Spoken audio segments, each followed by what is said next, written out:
Olá, meu amigo, olá, minha amiga, sejam bem-vindos. Vamos continuar a nossa conversa sobre produção textual para concursos públicos. Em outras palavras, a famosíssima redação. Não é isso? Bom, muito bem. Está aí mais uma vez na tela meu e-mail para que você me envie o tal teste diagnóstico que eu lhe pedi na aula passada. Você deve estar lembrado disso. Mande, por favor, para o meu e-mail para que eu faça as considerações para que você, nos próximos exercícios, saiba o que não errar, beleza? Não vai ser toda a aula que eu vou pedir um exercício desse, até porque a demanda de correção, ela é bastante alta.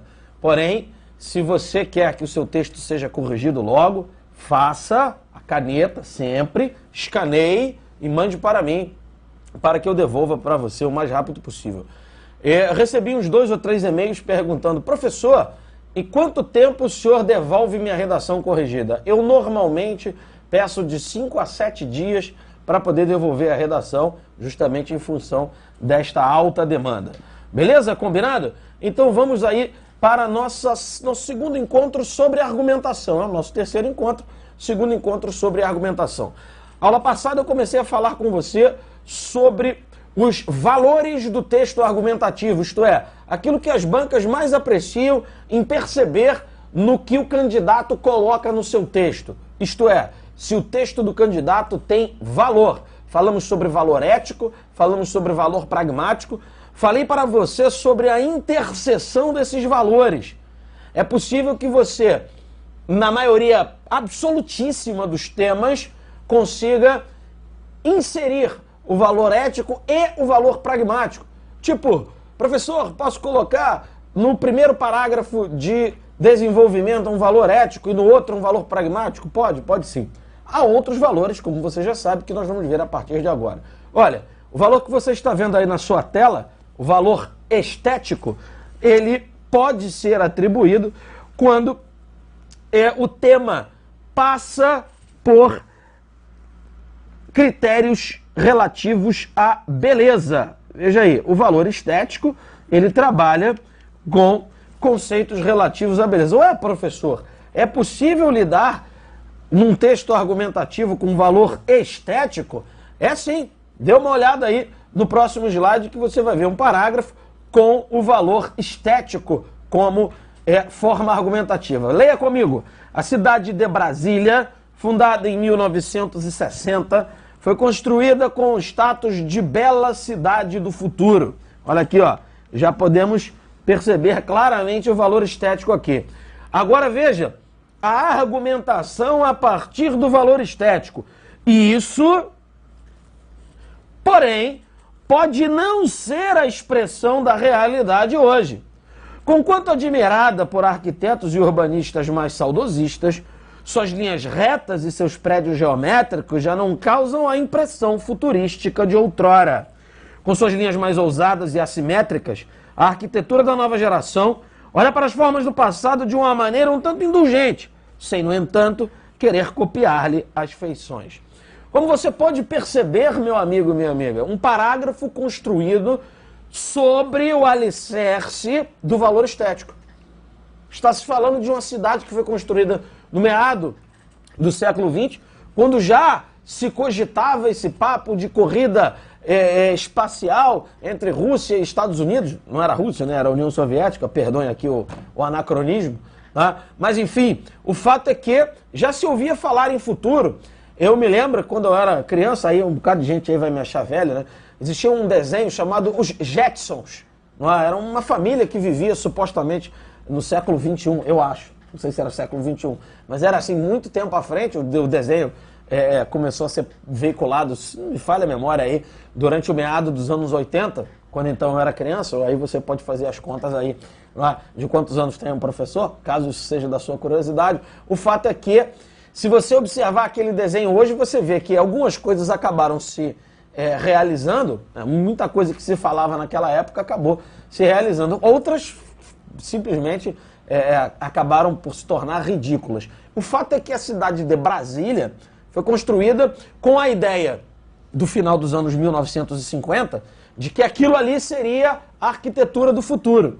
E o que o texto está dizendo está argumentando e comprovando a partir do fato evidente, da evidência de que as linhas arquitetônicas atuais são completamente distintas daquelas que foram chamadas de belas e de futurísticas, então o parágrafo argumenta em cima de um valor estético contra a ideia de que aquela aparência da cidade de Brasília é uma aparência bela e futurística. Beleza? Percebeu? Combinado? Então, como você pode perceber, há temas que sim, podem ser tratados pelo valor estético. Beleza? Bom, outro valor importante que você pode atribuir ao seu texto, quando o tema assim lhe permitir, é o valor hedonístico. Olho na tela aí. O valor hedonístico, ele mexe com o conceito daquilo que dá prazer. No final das contas é isso, daquilo que você gosta ou daquilo que você não gosta. Então ele mexe com os conceitos de satisfação ou insatisfação dentro do argumento que se utiliza. Veja que esse conceito, o valor hedonístico, você encontra muito em artigos de opinião ou editoriais, que são textos em que se verifica um tom mais pessoal, às vezes, inclusive em primeira pessoa. Olha, é difícil um concurso público que peça que o sujeito trabalhe a primeira pessoa. Porém, já vi ocorrer em concursos anteriores de diversas bancas.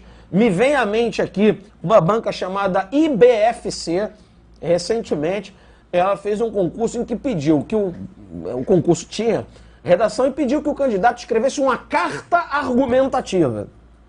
A carta argumentativa, dentro da proposta do concurso, que não trouxe ali a obrigatoriedade do candidato lidar com a terceira pessoa, labora em erro o sujeito que acha que qualquer texto argumentativo de concurso tem que ser em terceira pessoa.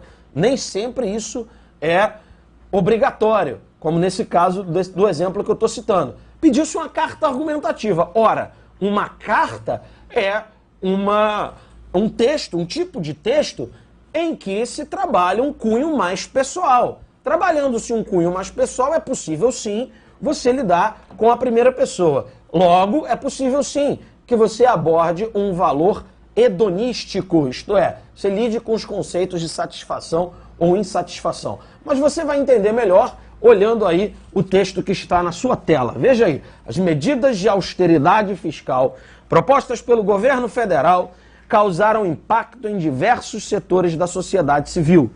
Professores, médicos, policiais, bombeiros, motoristas de ônibus e diversas outras categorias têm organizado manifestações e greves que se alastram por todo o país desde o início de 2015. Caso a situação não se normalize em pouco tempo, subentenda-se um acordo que seja satisfatório para todos os envolvidos, há um grave risco de se instalar uma crise institucional no Brasil. Como você pôde perceber, meu nobre e minha nobre, esse texto foi criado, se não me falha a memória, eu copiei esse texto de um artigo, de um editorial do próprio Le Monde, se não me falha a memória, de março desse ano. Obviamente eu estou gravando essa aula um pouquinho aí adiante, nós estamos aqui em agosto, então você vê que a tal crise institucional pensada aí pelo editor desse texto já aconteceu, está acontecendo na verdade, né? Aí a briga aí da Dilma com Eduardo Cunha, do Palácio do Planalto com o Congresso Nacional e por aí vai. Enfim, não vamos entrar no mérito político do negócio. O fato é que o texto apresenta um claro valor hedonístico, isto é, a sociedade civil está insatisfeita. E é preciso que algo se faça de maneira que, ao satisfazer a sociedade, então não se instale a crise institucional prevista aí pelo editor. Bom, a sociedade não foi satisfeita, ou pelo menos não a contenta, e aí instalou-se a tal crise institucional prevista aí pelo editor do texto. Então, como você pôde perceber, é possível sim criar um parágrafo argumentativo que esteja apontando para um valor hedonístico, isto é, o valor que lida com os conceitos de satisfação. Beleza? Combinado? Bom, muito bem, meu parceiro, minha parceira. Até aqui, nós lidamos com os valores do texto argumentativo. Agora, eu vou colocar um conceito para você, que é de um outro valor, chamado valor alético. O valor alético, ele é muito utilizado em textos expositivos, isto é, textos que trabalham com temas sobre os quais não restam controvérsias. O que eu quero dizer com isso? São textos que lidam com verdades absolutas. Daí já me chama a atenção para um negócio que de vez em quando eu corrijo na redação dos meus candidatos. Meu parceiro, minha parceira, cuidado com a palavra verdade e com a palavra mentira, ou falsidade, ou inverdade. Para texto argumentativo, você só pode empregar a palavra verdade ou falsidade quando estiver sob essa ideia de algo sobre o que não resta controvérsias, não resta o contraditório. Algo que trate de uma verdade absoluta, conforme você vai ver no meu exemplo. Beleza? Se não, não diga que isso assim é verdade, ou isso assim é falso, é inverdade, é inverídico, e, enfim, coisas similares. Cuidado com isso, porque para o avaliador de um texto argumentativo, de qualquer banca de concurso público que se preze, ele vai considerar aquilo ali um certo desvio, uma certa incoerência, porque você vai estar afirmando que algo é verdade quando na verdade aquilo trata-se de uma opinião.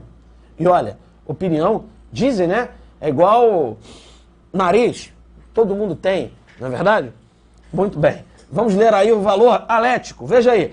Ele deve ser utilizado com o máximo de cautela, como eu já falei, porque ele é associado a textos positivos, porque ele lida com o conceito de verdade e falsidade, como eu falei para você. Então, isso faz com que esse conceito tenha de necessariamente ser trabalhado em temas sobre os quais não restem controvérsias. Então veja o exemplo que vai deixar bem claro isso aí. Leia comigo. A recente crise hídrica na região sudeste do país, mais evidente no estado de São Paulo, mostrou uma verdade insofismável. O contínuo processo de desperdício de água potável pela população, bem como o pouco caso com que as autoridades lidaram ao longo de décadas com destruição sistemática e endêmica de rios e mananciais, resultou no colapso do sistema de abastecimento da maior e mais importante cidade do Brasil. Como é recorrente na história recente do homem, são suas próprias atitudes nocivas ao ecossistema que trazem amargas consequências para si e para os seres vivos que com ele dividem o planeta. Veja, meu nobre, veja, minha nobre. O parágrafo inteiro, ele está pautado pelo valor alético, ele está impregnado, encharcado do valor alético, porque ele inclusive aponta para algo que não é possível rebater, que ele coloca aí, o articulista coloca como algo que não pode ser sofismado. O que é um sofisma? Sofisma é um argumento que parece válido, mas que na verdade não é. Isso é um sofisma, beleza? Então o que acontece? Ele colocou uma verdade verdadeiríssima, vamos dizer assim. As autoridades lidaram com descaso para a destruição do ecossistema, não foi percebido ao longo de décadas, ele faz essa pontuação temporal, que essa destruição iria sim comprometer aí uma série de situações que, associadas à ideia de falta de chuva, etc, etc, etc, você teria ali o colapso do sistema de abastecimento de uma cidade tão importante quanto a cidade de São Paulo. O trecho aí, ele foi retirado, se não me falha aqui a memória, de um editorial da Folha de São Paulo. Então veja você, que valor alético é isso.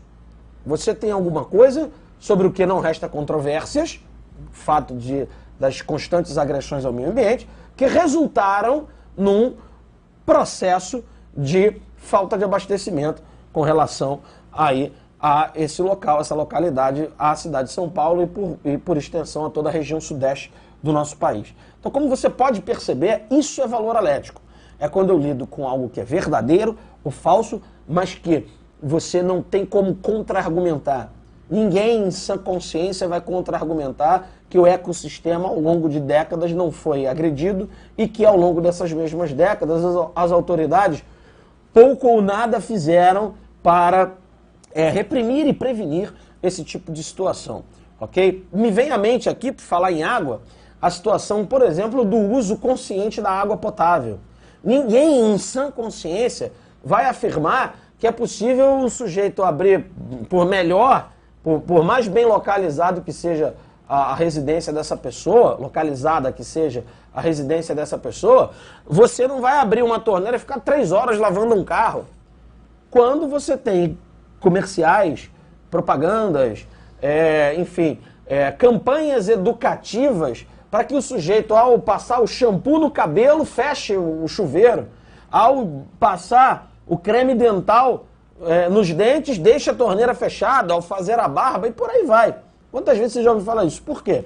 Porque é verdadeiro, é notório que economizar água é preciso, porque nós podemos passar aí num futuro, as futuras gerações podem passar por um sério problema com relação à água potável. Então, valor alético é isso. É por isso, meu amigo e minha amiga, que eu falo para você que o valor alético só pode ser usado, por exemplo, você vai citar uma verdade científica que ampara um argumento. Aí, beleza, aí você pode falar que aquilo ali é verdade, que aquilo ali é falso, enfim, e usar o valor alético. Caso contrário, se você estiver na dúvida, meu amigo, minha amiga, prefira utilizar aqueles outros valores que lhe damos até aqui, que tem a ver com o texto argumentativo, porque se você parar para pensar, tudo que você argumenta na sua vida tem muito a ver com aqueles 4 valores. Tudo pode passar pela ética, se está certo ou se está errado, e certo e errado são situações opinativas, o que é certo para você pode não ser para mim, beleza? Combinado? O conceito do pragmatismo, isto é, daquilo que é útil, daquilo que serve e daquilo que não serve, tá? Daquilo que é útil e daquilo que é inútil. O que é útil para você pode não ter serventia alguma para mim. Isso então também é uma questão de opinião, então você vai dizer que para você é útil e vai justificar. E no meu caso, eu posso dizer que aquilo ali é inútil e justifico também. Percebeu aí a dualidade da situação? Vale o mesmo para o valor estético, o que é belo para você pode ser horroroso para mim, e também para o valor hedonístico, aquilo que dá satisfação para você, que lhe dá algum tipo de prazer, para mim pode não trazer satisfação alguma, beleza? Já o conceito do valor alético, o que é verdade e o que é falsidade, não existe esse papo de, o que é verdade para mim pode não ser para o sujeito. Isso é conversa fiada, esse é papo do famoso 171, saca? O 171, sujeito 171, é isso aí. Esse papo de que o que é verdade para mim não é para outro, não. A verdade, ela é verdade aqui, e a Lures, a mesma coisa, a situação da falsidade. Pelo menos para aquilo que nós nos propomos. Construir um texto argumentativo ou uma resposta discursiva baseada no argumento para responder a um concurso público. Beleza? Combinado? Então tudo bem. Fechamos por aqui a história dos valores do texto argumentativo, tá? Qualquer texto argumentativo, se você ainda não fez o tal do teste diagnóstico que eu pedi para você, se você ainda não fez, ainda não me enviou, faça-o. Volte lá no início da minha aula número 2, a argumentação 1, ok? E você tem lá o tema, tá? E tem lá as orientações para a sua redação. Se você ainda não fez, pense nisso que conversamos até agora, faça o teste e mande para mim, para que você possa ter uma noção daquilo que você tem condições de produzir em termos de argumentação. E claro, obviamente eu vou corrigir também os seus desvios gramaticais. Beleza? Combinado? Vamos para frente então, porque para frente é que se anda, olho na tela. Vamos falar agora sobre tipos de argumentos. Isto é, quais os argumentos poderão ser construídos de maneira sólida e válida para o avaliador de qualquer banca de concurso público. Beleza? Então veja aí que eu não botei vital para adjetivar importância à toa, ok? É de vital importância que o seu argumento seja sólido e válido. E, para o seu argumento ser sólido e válido, basta que você utilize uma dessas 6 formas que eu vou apresentar para você. A isso, muitos autores, depois você adquirindo o meu material de produção textual, você vai ver que eu destrincho isso de uma maneira, eu teorizo e apresento mais exemplos do que aqueles que nós vamos mostrar aqui. Muitos autores chamam isso de evidências de provas, ou, enfim, termos análogos, termos semelhantes.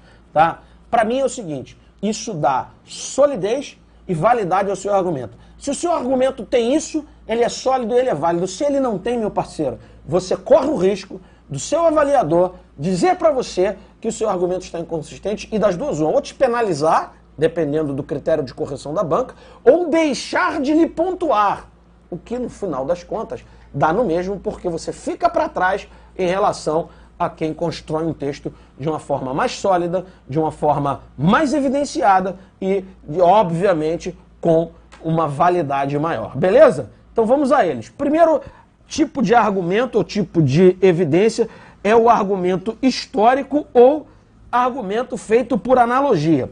Parece que são argumentos diferentes e em alguns autores você encontra realmente o argumento histórico num tópico e o argumento por analogia em outro. Eu fiz questão de condensá-lo, por quê? Porque o que é uma analogia? É uma comparação. E quando você cita um fato histórico para fundamentar um argumento que normalmente está baseado no tempo atual, você, na verdade, está comparando. Beleza? Então, professor, existe o argumento por analogia sem o fato histórico? Existe também. Existe também. Nós vamos falar dele um pouquinho. Lá adiante, quando eu estiver trabalhando prática de redação com você, eu vou mostrar uma diferençazinha. Mas, na verdade, o argumento por fato histórico, ele vai citar um fato histórico. Para quê? Para, ao se comparar a história, portanto, ao se fazer uma analogia com o momento presente, ou com aquele momento em que o candidato está abordando, pode ser um momento que seja menos passado do que a história.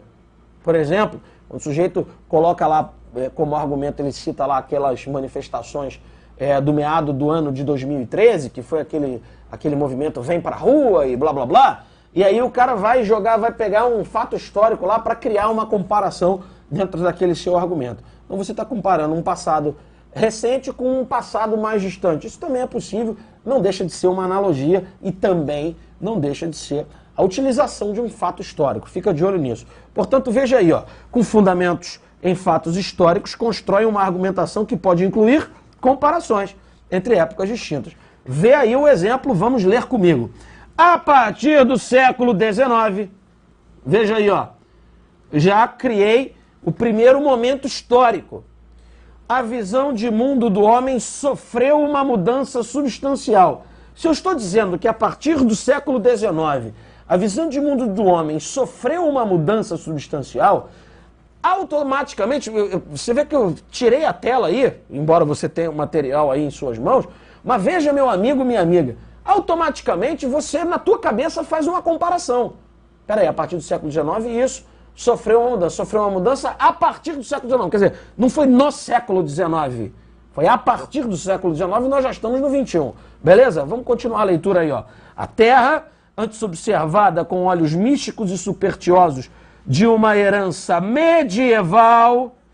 Veja aí, vou trocar a cor aqui, botar uma caneta aqui, Eu falei a partir do século XIX, sofreu uma mudança, porque na época medieval, perceba que medieval é antes do século XIX.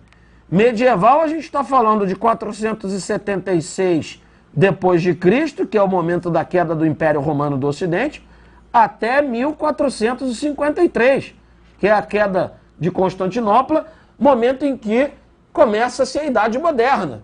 Não é verdade? Você deve se lembrar aí dos seus conhecimentos históricos. Dentro desse período. Então veja, criou-se já uma analogia entre dois períodos. Veja que a Idade Média termina ali em meados do século XV. Vamos continuar a leitura do texto. Veja aí, sofria grandes modificações econômicas, sociais, políticas e culturais, já que a Revolução Industrial, olha outro momento histórico aqui, havia mudado as relações de trabalho, de produção, da utilização da tecnologia. Obviamente, essas mudanças todas influenciaram na visão que esse homem tinha tanto de si mesmo como da terra. Combinado? Então veja, meu nobre, que foram utilizados diversos momentos históricos, estabelecemos uma comparação para argumentar que a visão do ser humano sobre si mesmo e sobre o mundo foi modificada. Beleza? Combinado? Então, quando eu utilizo o argumento com base histórica, olha, eu estou criando um argumento muito sólido e muito consistente. Os corretores de bancas, sejam bancas civis, você está se preparando para um concurso civil, seja uma banca militar, se você está se preparando para um concurso militar qualquer, se você tem um nível superior e vai fazer prova para oficial temporário da aeronáutica, ou para a escola de administração do exército, ou para o quadro de oficiais complementares da Marinha do Brasil, enfim, não importa. Qualquer que seja o avaliador civil ou militar, ele vai olhar para esse argumento e vai saber, opa, esse sujeito tem uma excelente cultura geral e ele tem um excelente conhecimento histórico, porque ele pontuou em momentos distintos da história o argumento dele. Beleza? Combinado? Vamos então para o próximo tipo de argumento. Olho na tela, veja aí. Argumento por fato-exemplo.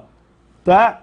Esse fato-exemplo é uma argumentação que você constrói a partir de exposição de fatos públicos e notórios. E aqui eu faço uma pausa. Eu não marquei o texto aí, público e notório, à toa.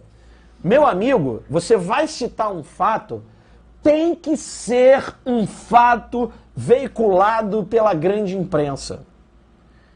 Cuidado, tem que ser um fato veiculado para a grande imprensa.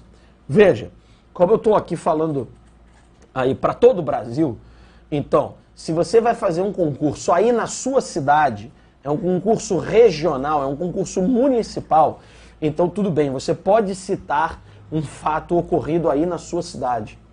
Se você vai fazer um concurso estadual, como foi aí recente o concurso para o Tribunal de Justiça do Estado do Amapá, ou para a Polícia Civil do Estado do Ceará, eu tive oportunidade de dar aula para ambos esses preparatórios, veja você o seguinte, você pode sim citar, o pessoal lá do Ceará vai fazer prova para o Estado do Ceará, pode citar um fato lá que ficou restrito ao Estado do Ceará. Você vai fazer prova para um cargo no Tribunal de Justiça do Estado da Bahia, você pode citar um fato que seja exclusivo lá do Estado da Bahia. Porém, se você vai fazer um concurso de nível nacional, se você vai fazer o concurso do INSS, se você vai fazer um concurso para auditor fiscal da Receita Federal, se você vai fazer um concurso para a Caixa Econômica Federal, se você vai fazer um concurso para algum órgão nacional, cuidado, não cite fatos muito restritos. Não utilize como fatos exemplos situações ocorridas só na sua cidade, só no seu estado. Por quê? Isso pode restringir muito aquela situação que você está tentando exemplificar, beleza? Assim como você sabe, até pelas orientações que eu passei no seu teste diagnóstico, que você não pode se ater a casos particulares. Então, cuidado, tenha essa diligência em observar se o fato é público e notório. Beleza? Combinado? Vamos continuar aí. Veja, então tem que ser um fato de conhecimento geral na sociedade, tá? Veiculado pelos meios de comunicação. Veja o meu exemplo aí, ó. Numa guerra cambial, os países fazem desvalorizações competitivas de suas moedas com o claro objetivo de obter uma vantagem comercial qualquer. Há políticas econômicas que são fundamentalmente baseadas nesse tipo de relação beligerante. Agora vem o meu fato exemplo, público e notório. como é o caso de potências como Estados Unidos e China, que, sendo gigantes, acabam por afetar as moedas de países do mundo inteiro.